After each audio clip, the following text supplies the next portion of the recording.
Hello and welcome to another episode of Mahak's Curious Chaos. I'm your host Mahak, and today we are talking about something serious that's been happening lately, the terrorist attack in Pahalgam and how India responded to it with Operation Sindoor. This is a complicated story with many parts, and I'll walk you through everything step by step. From the attack on 22nd April 2025 to India's response on May 7th and what's been happening ever since. By the end of this episode, you will understand what happened, why it matters, and how it's going to change the relation between India and Pakistan going forward.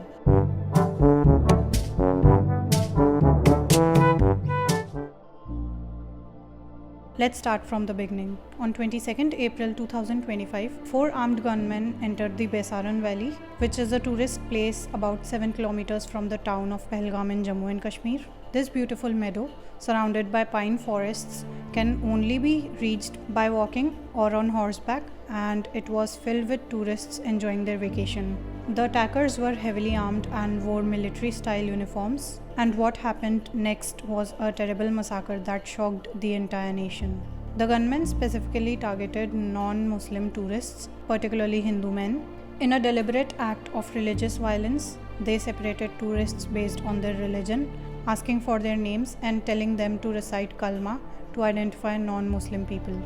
Those who could not recite it were shot at close range. In total, 26 people were killed, 25 tourists and one local Muslim pony operator named Sayyid Adil Hussain Shah, who bravely tried to protect the tourists and fight one of the terrorists before being shot.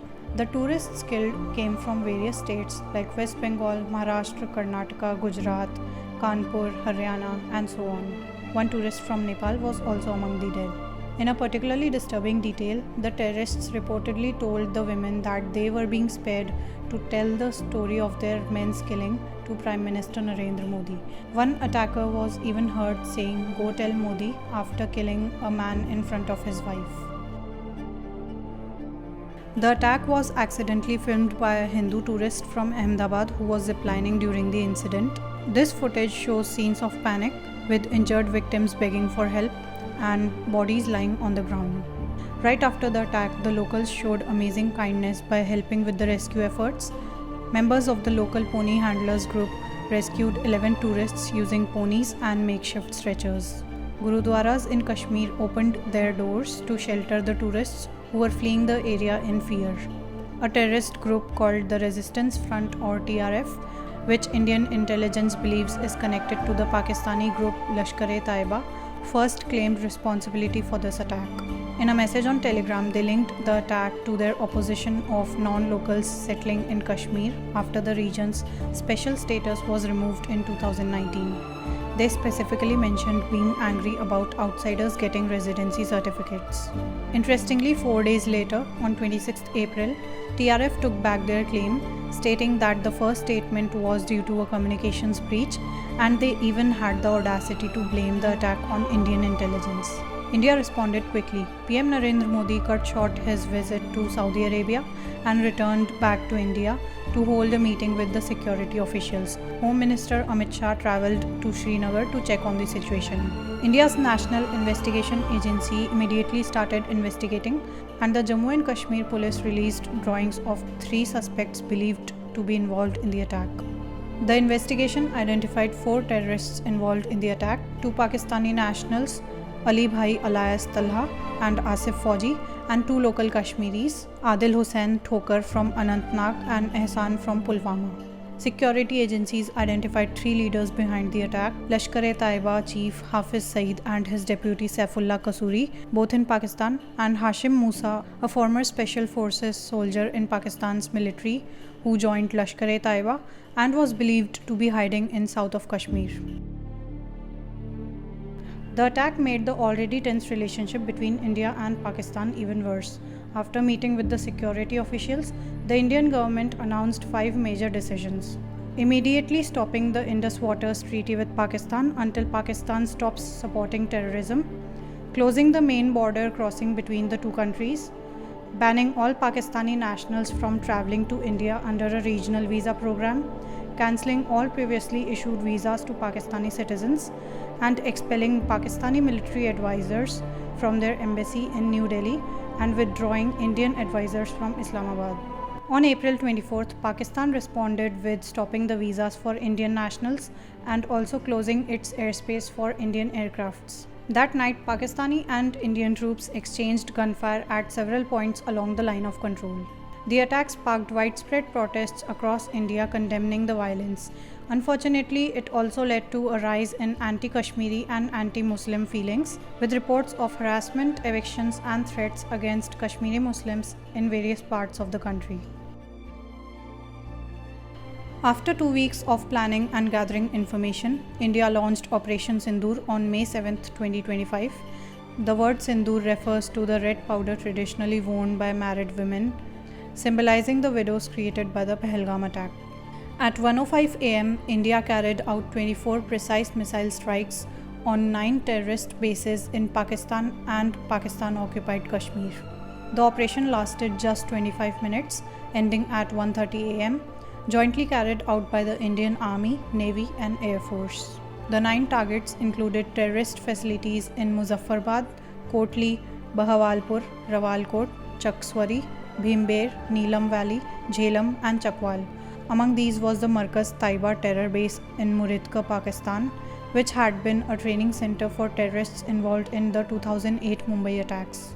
According to Indian sources, over 70 terrorists have been killed and more than 60 wounded in this operation. The strikes were described as measured, controlled, proportionate and responsible, focusing specifically on destroying terrorist facilities, avoiding military and civilian targets. What made Operation Sindoor different from the previous Indian military responses like the 2016 Uri surgical strike or the 2019 Balakot air strikes was its scale and advanced technology. It was the largest cross-border strike conducted by India in the recent history and showed the change in India's military approach. In a press conference after the operation, Foreign Secretary Vikram Misri stated that the operation was a response to the Pahalgam terror attack and aimed at stopping further cross-border attacks. Notably, the press conference was led by 2 women officers, Colonel Sofia Qureshi and Wing Commander Vyomika Singh, a meaningful choice honoring the women widowed in the Pahalgam attack. Pakistan's response to Operation Sindoor was quick and made things worse. Despite India's focus on targeting only terrorist facilities, Pakistan began shelling civilian areas across the line of control, causing many civilian deaths.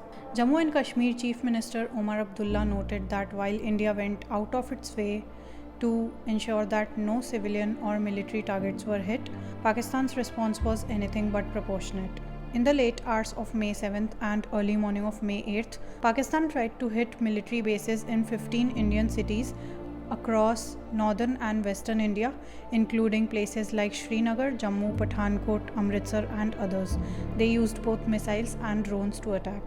However, India's advanced defense systems, including the Russian-made S-400 missile defense system, successfully stopped these threats. Indian forces then used Israeli Harpy drones to disable Pakistani air defense radars, including one in Lahore.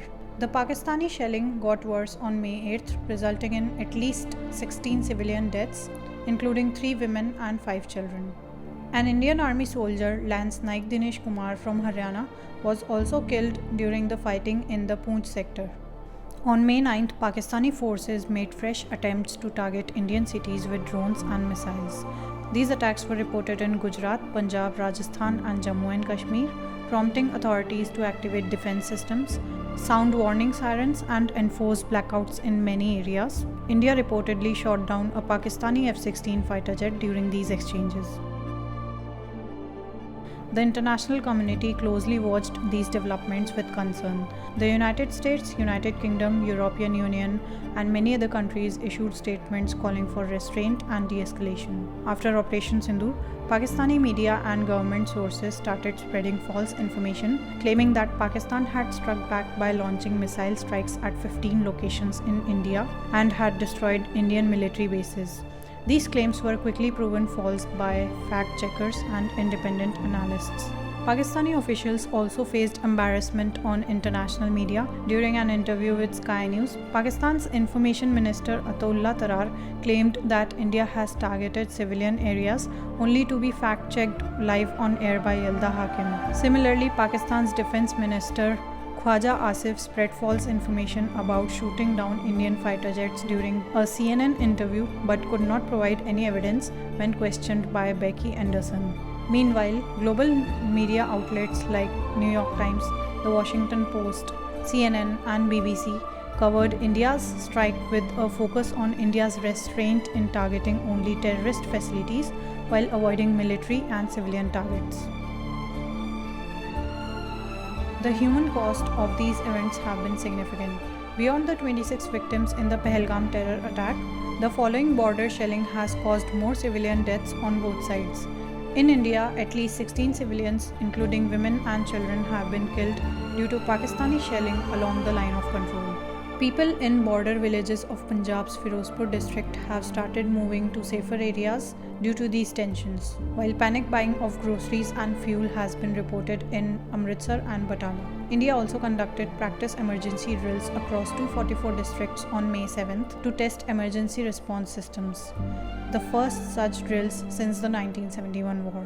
As of my recording, the situation remains tense, with both countries on high military alert. The Indian Navy has reportedly begun its operations in the Arabian Sea against multiple targets in Pakistan, and the northern and western airports in India are on high alert. Breaking news has just come in as I am recording this episode on 10th May 2025. Earlier today, India's Foreign Secretary Vikram Misri announced that a ceasefire with Pakistan had been agreed to. The main points from this announcement were: both sides agreed to stop all fighting. This includes military action on land, in the air, and at sea. The agreement came to effect at 5 p.m. local time. This development appeared to be a positive step towards de-escalation, especially since Pakistan itself had reached out to India, proposing the ceasefire earlier in the day. However, in a shocking turn of events, just hours after this agreement was announced, at around 9:36 p.m. Indian Standard Time, the ceasefire was already breached. Pakistani drones entered Indian airspace, with explosions heard across border areas. Sirens blared and loud blasts were reported in Srinagar, while air raid sirens went off in Udhampur and other parts of the Jammu region. As a precaution, blackouts were enforced in several areas in Jammu and Kashmir, Punjab, and Rajasthan. This latest drone intrusion is a part of what has become a pattern of nighttime provocations by Pakistan. What makes this attack particularly significant is its timing, coming immediately after Pakistan itself had proposed ceasefire to India that India accepted. What began as a terrible terrorist attack targeting innocent tourists has grown into the most serious military confrontation between India and Pakistan in recent years. Operation Sindoor shows India's firm stance against cross-border terrorism and its determination to protect its citizens. The targeting of Hindu tourists in Pahalgam was a deliberate attempt at sowing discord between religious communities in India and hurt the improving situation and economic growth in Kashmir, which had seen a record of 23 million tourists in 2024. As Foreign Secretary Vikram Misri pointed out, the attack was designed to damage the growing tourism industry in the valley, which is a major part of the region's economy. By responding with a focused operation against terrorist facilities, India has signaled that it will no longer tolerate such violence. I hope this has given you a clearer understanding of the Pahalgam attack and Operation Sindoor, along with what they mean for security in the region. If you found this episode helpful, please share it with others who might want to understand about these complex events. As always, I encourage respectful conversations on these sensitive issues. Until next time, stay curious and stay informed. This is Mahak signing off.